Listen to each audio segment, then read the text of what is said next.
So I get horses in quite often with the complaint that the horse is pulling on the owner's hands and the owner can't get them soft, and the owner has to pull really hard just to change directions. The horse don't want to steer, the horse wants to go where he wants to go.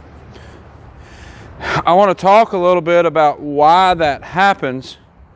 And you hear people say that going to a stronger bit is not the answer. You don't go to a stronger bit to get the pull for the direction.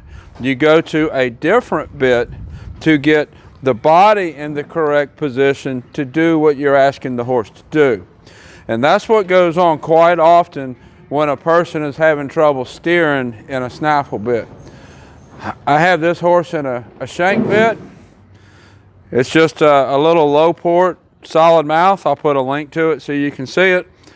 And this horse has been in a snaffle bit for a long time. So he has developed some bad habits operating in that snaffle bit. And I'm going to talk about why changing away from a snaffle bit and into the shank bit is necessary. A lot of clinicians teach that you ride in a snaffle bit forever. I don't buy into that. That causes a lot of problems. And he is an example of the problems that it causes. When I go to ride him with a snaffle bit, what I'm doing, of course he's a little distracted, but that's what I'm getting. I'm getting braciness with the shoulder. So if I want to steer to the right, I'm getting braciness with the shoulder right here, and a little bit, he's not tipping his nose to the right like I would like it to be. So what he needs, it's not so much the bit to get the pull, it's the bit to elevate the shoulder to get so that I take his leverage away to point his nose. And that's what I'm working on with him here. I'm showing him in ranch riding and cow horse. And one of the things that he's doing, he's not pointing his nose like he needs to because he's pushing with the shoulder. When I start pulling on this bit, you're going to see him get fussy with his face. He'll be fussy with his face because I'm asking the shoulder to do something that he don't want the shoulder to do. I'm taking his leverage away. It's not the face is not the issue, it's the shoulder that's the issue. But this bit gives me the tools that I need to fix the shoulder. So I'll show you what I'm talking about. We're going to keep walking forward, so I keep with my legs telling him to go forward. I'm going to make contact with my right rein, tip his nose to the right, and push with my right leg, push to get that shoulder elevated. He's fussing about it a little bit because I'm making him pick the shoulder up. Pick the shoulder up, push it out, push it out, push it out. So I can get the nose tipped to the inside. Notice the direction I'm pulling my hand.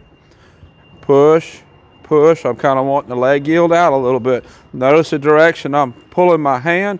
Now he's fussing with his face and he's fussing, wanting to complain about my spur. And you need spurs to do this. You're not going to get it done correctly without spurs.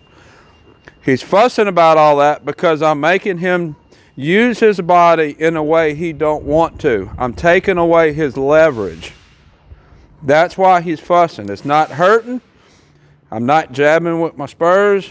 I'm making him do something that he don't want to do. That's why he's complaining, not because it hurts. Forward, he needs to go forward. He needs to tip his nose to the right, and he needs to bring these shoulders to the left. Right there, he gained a little bit of an advantage. I took it back. Push with the shoulders, push. I'm not holding a steady contact with my spur. I'm giving a little push, and I'm timing it with when his foot is coming up off the ground. Push, push, push. Just let him fuss about it. Let him ignore it. It doesn't matter. That fussing that he's doing, get the nose back, the fussing that he's doing will go away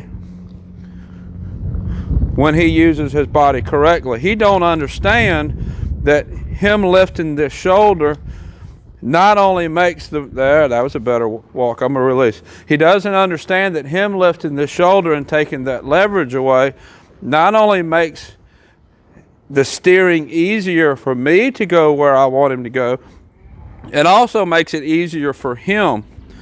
It takes weight and pressure. It takes weight and pressure off of his inside foot, which is better for his shoulders, it's better for his feet, and it's better for his back. Now I'm going to work this side. I just was walking, just getting him going forward. Then you notice when I left him alone, he quit fussing. Nothing hurts. He don't want to do what I'm asking him to do. He'll get over that. If you're going to not ask your horse to do something because he don't want to do it, you're just creating a monster, and you're going to end up needing to put that horse with a trainer at some point to fix that issue. Now I'm going to start lifting with my left hand. Notice the direction I'm pulling. I'm pulling up, which is going to get the nose tucked to the inside. Push with my left spur, push, push. He's going to fuss about it. Don't matter. What I'm doing is good for him. He just don't know it. Right there, he tried to tip his nose to the right. And when he did, I pushed with my spur to lift the shoulder, and that's why the head come back around fussing. Push, push, keep going forward. Push, push, there we go. He got soft there. I'm looking for soft, fluid movement in the shoulders. We show him in a couple of different things, and I want that soft, fluid, relaxed movement for those things. But you also need that soft, fluid, relaxed movement even if you're trail riding. I've seen so many horses that people trail ride on, the horse is using his body so incorrectly, so heavy on his front end, that you end up with soreness issues, back issues, and the people start looking at saddle fit. Well, it's not saddle fit, it's how the horse carries himself. If you carry yourself all slumped over, you're going to have back issues. And that's basically what happens with those horses. You let them carry themselves all on the front end, they're going to have back issues, they're going to have shoulder issues, they're going to have feet issues. So let's work back to the right again. Tip his nose to the right. Time my push with the right front foot. Push, put, there we go, that was nice. Tipped his nose in, brought his chin in. I don't really care how high or low his ears are. He's going to put them where he's comfortable. I want the ears to go the direction I'm going, chin to come in towards the point of the chest. How high or low the ears are is determined by the conformation of the horse. I'm not going to do anything to alter that.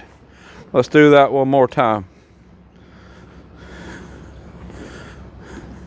In the beginning, when you first start riding and you start working this with the snaffle bit, you can get this done in the beginning and make it happen, but you're not going to keep it happening in a snaffle bit.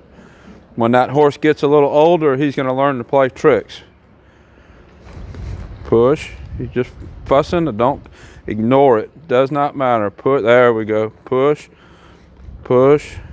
He needs to be okay with my aids putting his body where they need to be. It's kind of like if you go to a personal trainer at the gym, that personal trainer is going to get you to use your body correctly, to exercise, to work out. That's what I'm doing with him. I am his personal trainer, teaching him how to use his body correctly to build the muscles where he needs to be good for him. No different than if you were going to a gym, working with a personal trainer to help you improve your muscles in your body to use your body correctly.